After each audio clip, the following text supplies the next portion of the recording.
Good morning. Thank you for joining me for another 5 good minutes with the Word.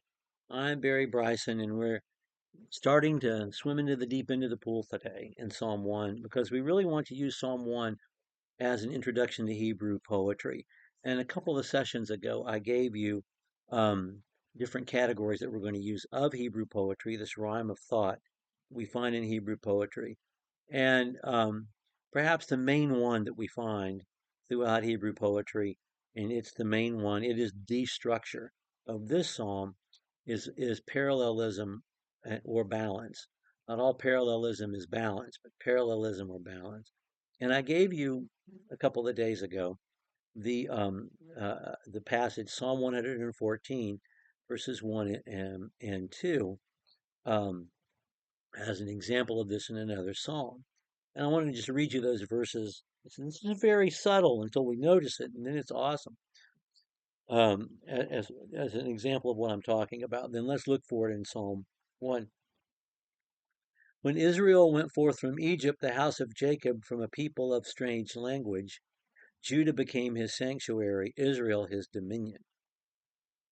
So we have the very moment that the people of Israel are refugees, not really refugees because they're triumphant, pilgrims. The minute that they're pilgrims and they're beginning their wandering, where they don't have a homeland yet, they're in between their place of slavery and homeland. So they are in the wind, so to speak. And yet they're not, because they are the sanctuary and the dominion of God. It's like Moses says in Psalm 90, verse 1, "O Lord, you have been our dwelling place." Well, he's their dwelling place as well. And he was literally because they carried the tabernacle and they had with them the pillar of fire at night and the pillar of cloud by day. So uh, there is the comparing and the contrasting of being a pilgrim and being kind of in the wind, not in a home place, and then actually being the home place of God. And those things are factual simultaneously. That's the kind of balance, parallelism, comparing and contrasting that we're looking for in Psalm 1. So let's read Psalm 1. How blessed is the man who does not walk in the counsel of the wicked, nor stand in the path of sinners, nor sit in the seat of scoffers, but his delight is in the law of the Lord, and in his law he meditates day and night. He will be like a tree firmly planted by streams of water, in which he yields the fruit in its season, and its leaf does not wither, and in whatever he does he prospers. The wicked are not so.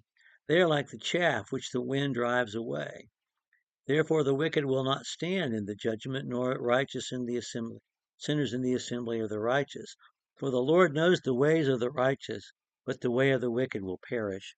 We could spend hours talking about how this is balanced between comparisons and contrasts. It's just it's something only God can do.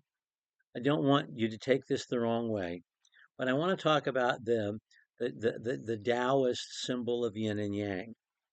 So the Taoist symbol, which I should have to show you, but I don't. You have, the circle, and then you have the little tadpole looking area of white and black, which balance each other out equally.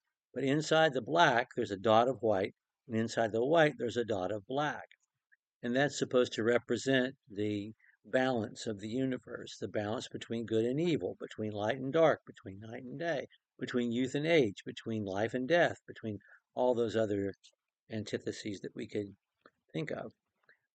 This psalm has that kind of balance in it because verse 1, the first section, verses 1 through 3, which is longer, is almost completely about the righteous person. And verse 2 is almost completely about the wicked person. And yet there is the appearance. The wicked person makes an appearance in the first verse, and the righteous person makes an appearance in the sixth verse. And so and so we have, if this were a circle and we divided it evenly between black and white, we'd have a dot of black in one side and a dot of white in the other.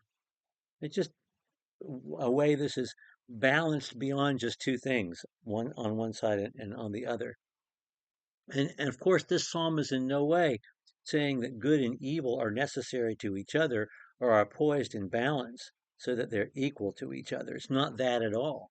But they both exist in the world, and they both have their cause and effect. And that cause and effect, which is itself a rhyme we're going to look at later on, is part of the balance. And we see that in the psalm. There's what's going to happen to the righteous person, what's going to happen to the wicked person. We have the balance between stillness and motion. We do. We have the balance between stillness and motion, because we have the person who is a righteous. He's a tree planted by rivers of water, and yet he's going to. There is the motion of the unfolding future of blessing that's going to happen, and so it's not static in any way. But then we have the wicked person who is plopped down right in the middle of his unrighteousness, but he's also chaff that's being blown away. And so we have the balance between motion and stability, and that which is static and that which is not. And we have the righteous person and the wicked person being described both ways simultaneously. So I think that's pretty cool. There's the balance between the parallelism and the comparison and the contrast between the metaphor of the tree and the metaphor of the chaff.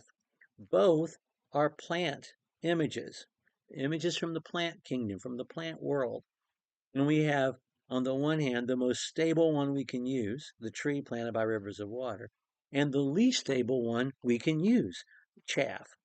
Grass, as I said earlier, is going to be used throughout the Psalms and throughout the prophets, and even in the New Testament, as an example of the instability of life.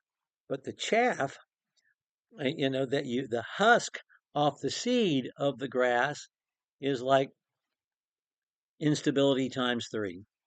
It's exponential instability. And so we have the chaff, which would be it's such a vivid.